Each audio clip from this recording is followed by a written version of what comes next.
तकरीबन 10 घंटे लंबी पूछताछ के बाद ईडी दफ्तर से बेरमो विधायक अनूप सिंह जी निकल गए हैं और ये एक्सक्लूसिव बातचीत करने के लिए हमारे साथ हैं। अनूप जी, 11:20 के आसपास आप गए थे, लौटे 9:15 पर। तकरीबन 10 घंटे आप अंदर रहे। इन 10 घंटों में एक तो सबसे पहले ये बताइए कि कैसा गुजरा आपका ये 10 घंटा? देखिए, बहुत सहयोगपूर्ण वातावरण में गुजरा है और मैंने भी सहयोग किया है ईडी को, और ईडी ने भी मेरा पूरा साथ दिया है मेरे बयान को दर्ज कराने में। मैं घुसते ही साथ ईडी के अधिकारियों ने मुझे क्लियर कर दिया कि आप कोई अभियुक्त के नाते यहाँ नहीं बुलाए गए हैं, आप एज अ कंप्लेनेंट हमने आपको देखा है, तो आप एज अ कंप्लेनेंट हमें ये सूचना बताएं, क्योंकि हमने ये ऑफेंसिव एक्ट में ये केस टेक ओवर किया है, तो आप हमें सूचना दें कि आपके पास क्या क्या वैलिड इन्फॉर्मेशन है ताकि हम इस केस का निष्पादन कर सकें। मतलब ये जो 0 FIR आप 3 विधायकों के खिलाफ आपने अरगोड़ा थाने में किया था, उसी मामले से संबंधित पूछताछ हुई? जी, उसी मामले से संबंधित पूछताछ हुई। और क्योंकि ईडी ने ये केस टेकअप किया है तो ईडी को पूरी जानकारी चाहिए थी कि आखिर इस केस के पीछे की सच्चाई क्या है, और जो जांच कलकत्ता पुलिस कर रही थी वो जांच कलकत्ता पुलिस कंप्लीट क्यों नहीं कर पाई, उन्हें कहाँ कहाँ दिक्कत आया, या CID को कहाँ कहाँ दिक्कत आया। तो मैंने उनको ये सब बताया कि ये दिक्कत आया। अब परेशान हैं, 10 घंटे तक पूछताछ हुई, और जिस तरीके से ईडी का एक डर पूरे झारखंड में, बाकायदा सदन में मुख्यमंत्री ने कल कहा भी कि ईडी के डर से जो है व्यवसायी तक नहीं आ पा रहे हैं, झारखंड में निवेश नहीं कर पा रहे हैं। तो बतौर एक पॉलिटिशियंस आप डर भी रहे हैं कि आने वाला जो समय है वो हो सकता है कि परेशानियाँ बढ़े? नहीं, मैं एज अ पॉलिटिशियन डर रहा नहीं हूँ, और एज अ व्यक्ति भी नहीं डर रहा हूँ, क्योंकि मैंने सच्चाई के नाते जो अपना FIR था वो किया था, पार्टी को संज्ञान में लेते हुए, हमारे नेता को संज्ञान में देते हुए, हमारे प्रदेश अध्यक्ष को संज्ञान में देते हुए, उनके आदेशानुसार मैंने ये कार्रवाई की थी। तो निश्चित तौर पर जो सच्चाई है, जो तथ्य है, वो मैंने ईडी के सामने रखा है, सबूतों के साथ रखा है। और मैं समझता हूँ कि ईडी का शुक्रिया अदा भी करना चाहिए कि ईडी ने वो केस को टेक ओवर किया जिस केस को पूरा करने से कहीं ना कहीं केंद्र की सरकार बाधा उत्पन्न की थी और CID को अपना जांच पूरा नहीं करने दी थी। अब ईडी आई है तो ईडी को निश्चित तौर पर जांच तो करेगी, और जब जांच करेगी तो सभी तत्व सामने आएंगे। ये जो जिस तरीके से 0 FIR में आपने दावा किया कि हिमंता बिस्वा शर्मा जो असम के मुख्यमंत्री हैं उनका जिक्र तक उसमें हुआ, तो आपको क्या लग रहा है कि जो काम कोलकाता CID नहीं कर पाई, वहाँ तक नहीं पहुँच पाई, अब ईडी आपके माध्यम से, आपके एविडेंस के माध्यम से हिमंता बिस्वा शर्मा जो बीजेपी पे जो आप लोग आरोप लगाते रहे कि वो लोग सरकार को अपदस्थ करने की कोशिश कर रहे हैं, तो वहाँ तक ईडी पहुँच पाई? देखिए, निश्चित तौर पर जांच का जब विषय सामने आएगा और जांच होगी तो बहुतों का नाम उजागर होगा। ये तो जांच का विषय है कि मेरे पास जो इन्फॉर्मेशन था वो सही है या गलत है, या फिर जो इन्फॉर्मेशन मुझे दिया गया जिनके माध्यम से जो मैंने ईडी के समक्ष रखा है उसमें जांच होगा तो बहुतों का नाम सामने आएगा। वो तो जांच का विषय है, लेकिन मैं समझता हूँ कि ईडी के आने से बहुत सच्चाई जनता के समक्ष आएगी। जो जनता को गलत गलत बयानों से लोग भटका रहे हैं, गलत गलत स्टेटमेंट देके भटका रहे हैं, वो ईडी के समक्ष मैं समझता हूँ वो सब फेल हो जाएगा, और जो इसमें अभियुक्त हैं जो लोग, उनका नाम सामने आएगा। मतलब पूरा देश का जो विपक्ष है वो ईडी पे सवाल खड़ा कर रहा है कि ईडी जो है टारगेटेड काम कर रही है, सेलेक्टिव अप्रोच करती है केसों में। तो आप अनूप सिंह जो कांग्रेस के विधायक हैं, उनको ईडी पे भरोसा है कि नहीं इस मामले में ईडी न्याय करेगी? देखिए, एक बात बता रहा हूँ, जब कोई जांच होती है ना तो जांच खत्म आप करेंगे तभी जांच खत्म होती है, जांच को रोक कर जांच खत्म नहीं होती है।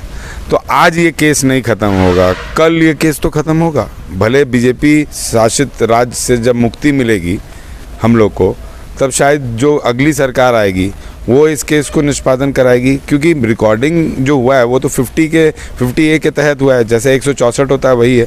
तो जब मेरा कैमरा के सामने रिकॉर्डिंग हुआ है और सब तत्व सामने है, तो अगर मान लीजिए किसी को बचाने की मंशा भी ये सरकार रखती है, तो कल को जब दूसरी सरकार आएगी तब तो जो बयान हुआ है 50A के तहत, उस बयान को तो देखा जाएगा, उस तत्व को देखा जाएगा।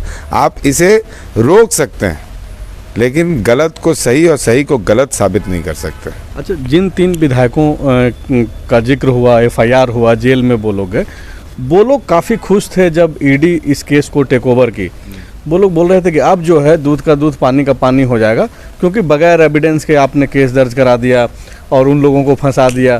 तो क्या एविडेंस वगैरह दे पाए? मैंने पहले भी बोला था कि मेरे पास पर्याप्त एविडेंस है और बहुत सारे एविडेंस है, और वो सब एविडेंस मैं ईडी के समक्ष रखते हुए आया हूँ, और ईडी ने मेरे एविडेंस को 50A के तहत लिया भी है। और मैं समझता हूँ कि जांच जब होगा तो जो मैं बोल रहा था वही सही होगा, चाहे वो इस सरकार में हो चाहे आने वाली दूसरी सरकार में हो, लेकिन जांच जो सही है वही होगा। बड़ा भरोसे के साथ आप बोलते हैं, सब डर रहा है। अभी अखबारों में जो खबरें आई कि मुख्यमंत्री के प्रेस एडवाइज़र बोल रहे हैं उनके विधायक प्रतिनिधि को कि तुम फ़ोन पे बहुत ज़्यादा कुछ बोल रहे हो, लिमिट में बोलो, ईडी को डराया नहीं जा सकता है, हड़काया नहीं जा सकता है। लालू यादव तो डरा ही नहीं पाए। अनूप सिंह काफ़ी कॉन्फिडेंट दिखते हैं, इसके पीछे की क्या वजह है? देखिए, मैं डराने की बात तो कर ही नहीं आ रहा हूँ। मैंने पहले भी बोला है, चाहे राज्य की जांच एजेंसी हो चाहे वो केंद्र की जांच एजेंसी हो, झारखंड सरकार को और हेमंत सोरेन जी की सरकार को बचाने के लिए जो तत्व है वो मैं कॉन्फिडेंस के साथ आगे भी रखते आऊँगा। और जब जब ईडी मुझे बुलाएगी तब तब मैं ईडी के समक्ष जो ईडी को चाहिए होगा मुझसे सहयोग वो मैं करने का काम करूँगा। झारखंड की जनता ने जिस सरकार को चुनकर भेजा है उस सरकार को बचाए रखना, उस सरकार झारखंड की जनता की मैंडेट को बचाए रखना, ये हम लोग सभी एमएलओ का कर्तव्य होना चाहिए जो सत्ता दल में है। और उस कर्तव्य के नाते मैं कॉन्फिडेंट हूँ कि निश्चित तौर पर अगर मैं सही हूँ तो जांच सही दिशा में जाएगी। पार्टी का सहयोग मिल रहा है, साथ मिल रहा है, चूँकि केस कराने में तो पार्टी ने भूमिका निभाई। नहीं, एकदम पार्टी के आदेश पर ही केस हुआ और पार्टी मेरे साथ खड़ी है। पार्टी मेरे साथ खड़ी है क्योंकि पार्टी भी जानती है कि मैं गलत नहीं हूँ, क्योंकि पार्टी ने मेरे लॉयल्टी को भी टेस्ट किया है। पार्टी ने मुझे जो कार्य दिए थे उस पर भी पार्टी ने मुझे खड़ा पाया है, सरकार ने खड़ा पाया, मेरे मुख्यमंत्री जी ने खड़ा पाया मुझे।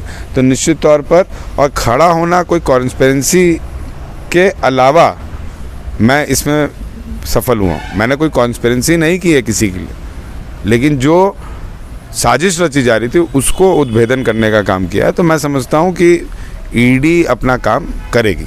एक आखिरी सवाल है, जब आप ईडी दफ्तर गए तो आपके घर पे जो है हजारों लोग बेरमो से चल कर के गाड़ियों से जो है यहाँ पे आए, पूरा रोड जो है जाम रहा एक तरीके से, अब तक टिके हुए थे, तकरीबन 12 घंटे से जो है आपके घर पे मौजूद थे।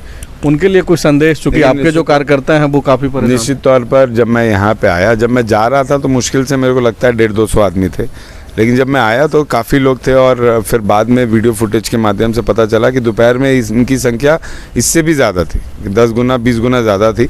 और ये कोई बेरमो ही से लोग नहीं आए थे, ये जहाँ जहाँ हमारी यूनियन काम करती है या जहाँ जहाँ मेरे पिता ने सच्चाई के तहत लोगों को मदद करने का काम किया है, मानवता के तहत लोगों को मदद करने का काम किया है, उनका प्यार, उनका स्नेह आज जो मैं उनके लिए कर रहा हूँ, तमाम सभी जगह से लोग आए थे और मैं निश्चित तौर पर उन्हें धन्यवाद दूंगा।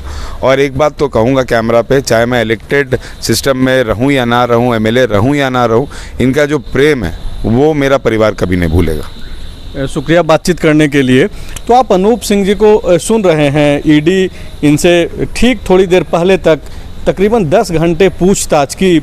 अब भी ये कॉन्फिडेंट हैं और उसके पीछे की वजह ये बोल रहे हैं कि इनके पास फैक्ट्स है, एविडेंस है, इनको कुछ होना नहीं है। ये मैंडेट्स के साथ हैं। झारखंड की जनता ने जो मैंडेट दिया, महागठबंधन की जो सरकार बनाई, उसको बचाने के लिए काम कर रहे हैं और आगे भी करते रहेंगे। शुक्रिया।